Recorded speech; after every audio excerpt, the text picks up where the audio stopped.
Welcome to the first day of class, and first chapter is chapter 1, the science of psychology, and this is the part 1 of the video clip. Usually I'll have part 1 and part 2 for individual chapters. And from today's lecture, you will be able to know the field of psychology and the 4 goals in psychology, various occupations associated with mental health, historical perspective psychology, such as structuralism and functionalism, basic ideas and important people associated with different approaches in psychology. And we will cover the 7 modern perspectives. So, what is psychology? What does psychology study? So psychology is a scientific study of behavior and mental processes. So what do we mean by scientific? It means that psychologists use systematic methods to observe behavior, and we will talk about some of the examples in part 2 of this chapter. And psychologists study both behavior and mental processes.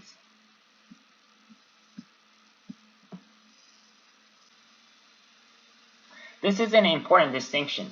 Behavior is an outward or overt actions and reactions. So basically we can see and observe. Some example might be aggressive behavior or drinking and smoking. And this can also include animals too. There are psychologists who studies animal behaviors. And unlike behavior, mental processes are something we cannot directly see. Examples are our feelings and our thoughts. And it can also include symptoms such as anxiety or depression.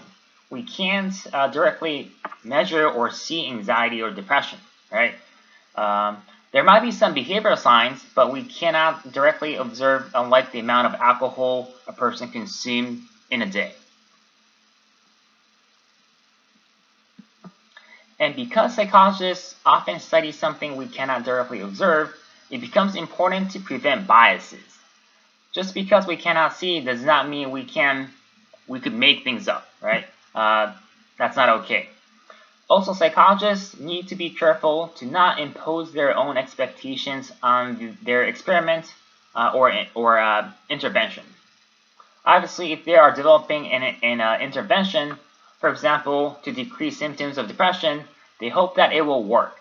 But sometimes these strong feelings may lead to biases and invalidate the findings. So it becomes really important to be really careful when measuring the effect of a study. So being precise and careful measurement is important. So here's an example. Does this office look organized? Probably many of you would say no. Usually towards the end of semester, my office would look somewhat similar to this. But is my office really unorganized? Let's see about it. So psychology's 4 goals.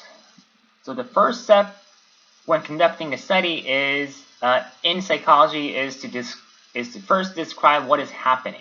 So if you visit my office and you see a pile of papers everywhere, and let's say you wanted to take a look at your first exam, and I start digging into the pile of paper, finding your exam, and you ended up waiting 10 minutes. So that is the description of what is happening. The second step is to predict, will it happen again? So now you want to look at your second exam and you come to my office again. And say it took you 20 minutes, or it took me 20 minutes to find your exam this time, and you are on the verge of leaving. Or perhaps you might have already left. It not only took so long to find an exam, but it got worse. So with these trends, you might start predicting, okay, so this professor is unorganized and it's going to take a lot of time to find my exam. So the third step is to explain what is happening. Perhaps as the semester progressed, I got busier and the pile of paper just got higher and higher, and it might have taken even longer to locate your exam. In actual study, you will want to use some theory to explain my behavior. Theory is basically developed by previous researchers based on findings from multiple studies and is considered to be quite stable in terms of the facts. And the last step is control. Obviously, in this example, someone needs to change my behavior, or at least I need to change my behavior if I'm taking that long to find your exam. If I'm able to locate your exam right away, then we don't need to change my behavior, although my office might look totally unorganized. But because in this example I'm taking so long, you might strongly insist that I clean up my office. So yes, control is necessary in this example. So these are the 4 goals in psychology, and of course in a real study, psychologists will take more time thinking about these individual steps.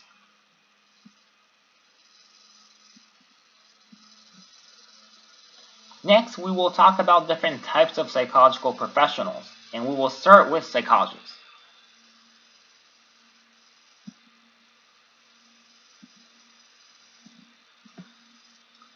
Even though I'm using the term psychologist, their background and what they do will look very different. But in general, psychologists are professionals with academic degree and specializes in one or more areas of psychology, which might be clinical, counseling, school, developmental, social, personality, and there's much more than this. Which you could kind of see in this figure right here. So in general, all psychologists can teach and do research, but in terms of counseling, they will need to be trained, which are often provided as they specialize in clinical psychology, counseling psychology, or school psychology.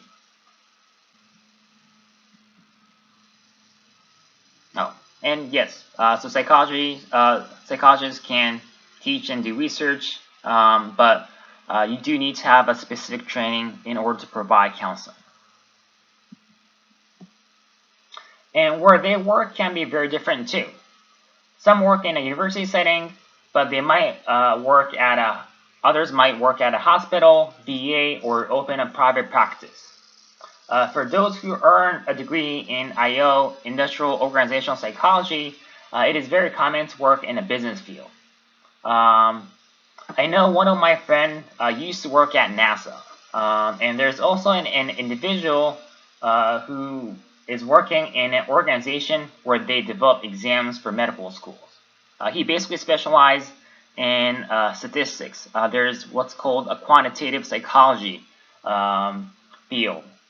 So they are really expert in making an exam and questions that measures what they want to. So depending on the training, you can end up working in a very different places, even though they are all called psychologists.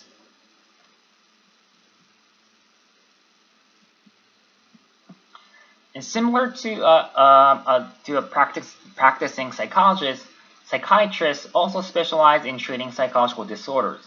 But some differences are that because psychiatrists need to go to medical school, they are able to prescribe medication, and that is one huge difference.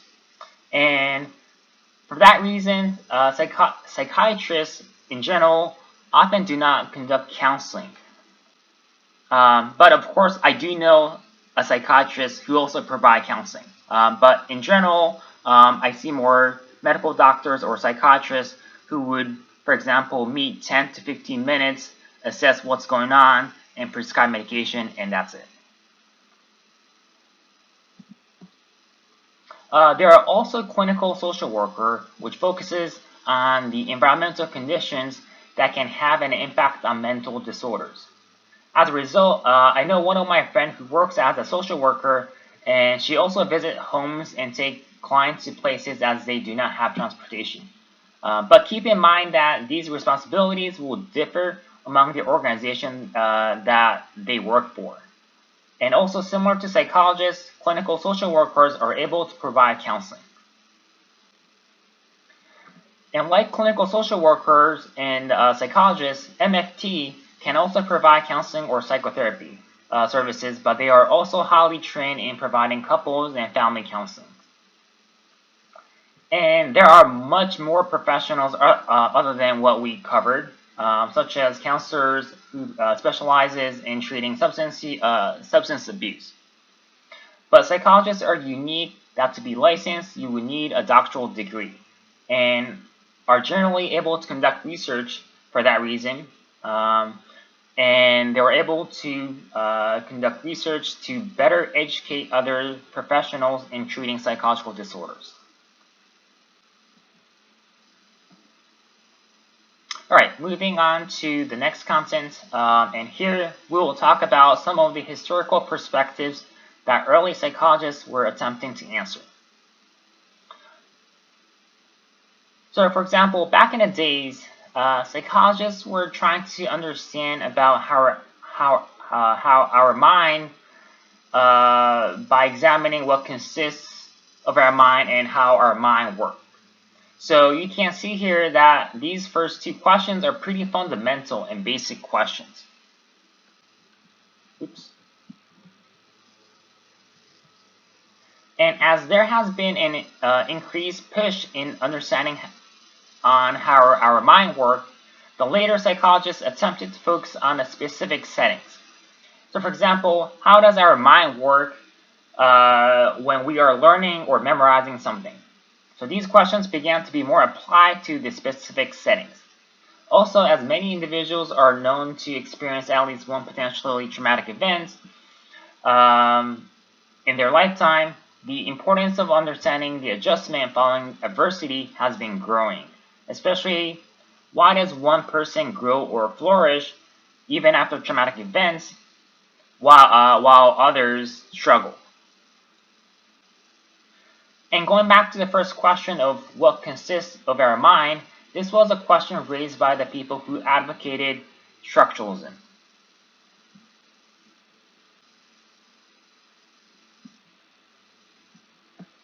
So Wilhelm Wundt is considered a father of psychology as he was the first individual to conduct the first psychological experiments. And the most important thing here is that he objectively examined and measured one's thoughts and mental activities. Again, it is easy for our bias to mess up the experiment, so it's critical to objectively examine and measure something. So what he was trying to understand was how our brain worked. He basically tried to measure the time it took the human brain and nervous system to translate information into action. So more specifically, the participants were asked to press the button as soon as they heard a sound, and he measured the time lag between the sound and when the person pushed the button. He considered this time lag as the speed of our thoughts. And of course, this might not sound impressive now, but at that time it was a pretty creative idea.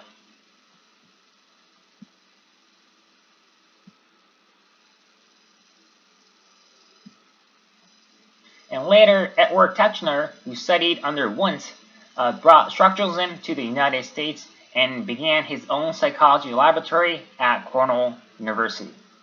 However, after his death in 1927, the structuralism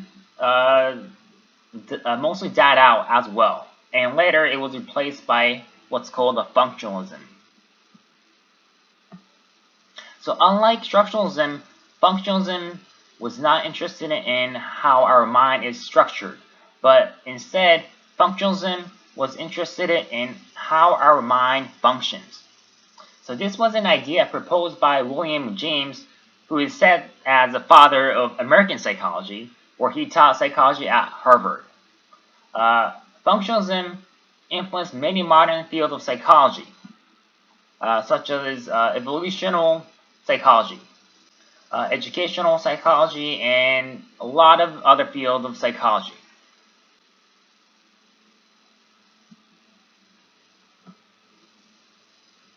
And with the ideas of functionalism, various approaches were developed. And here we will briefly discuss 4 of these 7 approaches. But throughout the semester, we will probably revisit most of the approaches listed here. And as we go over these different perspectives, this is not to say that they are without criticism. But knowing these different approaches will help us understand our daily lives from different perspectives. So the first approach we will discuss is psychodynamic perspective. Do you know the name of this individual on the top? You probably have heard his name or saw this picture somewhere, but he is Sigmund Freud.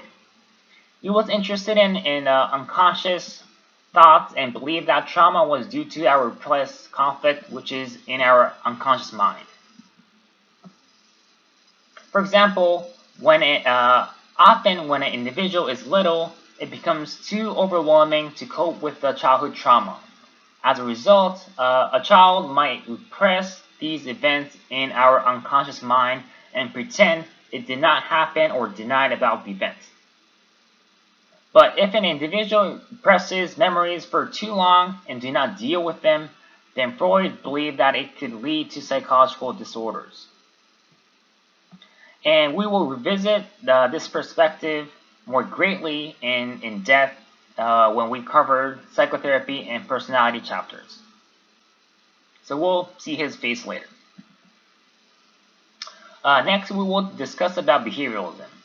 The principle of behavioral perspective is relatively straightforward. And there are mainly two big names that are associated with behavioralism, and they are John B. Watson and B.F. Skinner. Psychologists who uses these perspectives sees behavior as learned. So in other words, all the actions we engage in according to behavioralism are learned. For example, if you're studying for a class, then you learn to study perhaps because you were appraised from your parents or teachers in the past after getting a good grade. If you teach your dog a trick, the dog learned that behavior because you gave your dog a treat. Basically, all behaviors are learned according to behavioralists. Also, behavioralism is only interested in observable behavior and has no interest in mental processes, such as our underlying thoughts and feelings.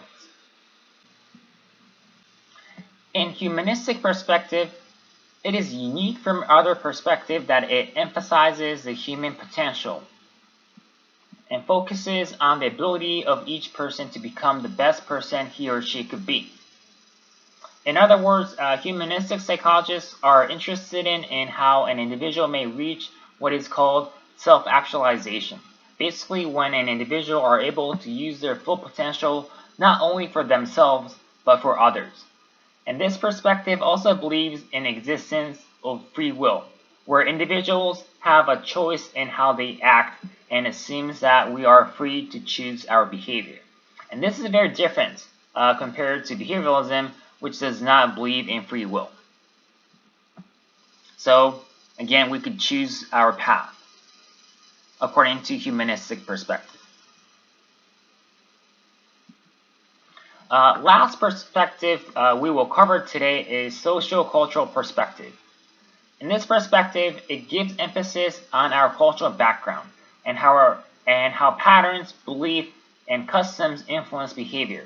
For example, previous study has shown that depending on our cultural background, how we express sadness are known to differ, where in some Asian countries, they attempt to hide their negative feelings more so than individuals from the United States. So this is a very interesting perspective where it captures our cultural background. And so again, we only covered 4 of the 7, but I'm pretty sure that we will cover all the 7 in the later chapters. So that is all I have for today. And the content for chapter 1, we're not done yet, and we'll continue to the part 2 of the video clip.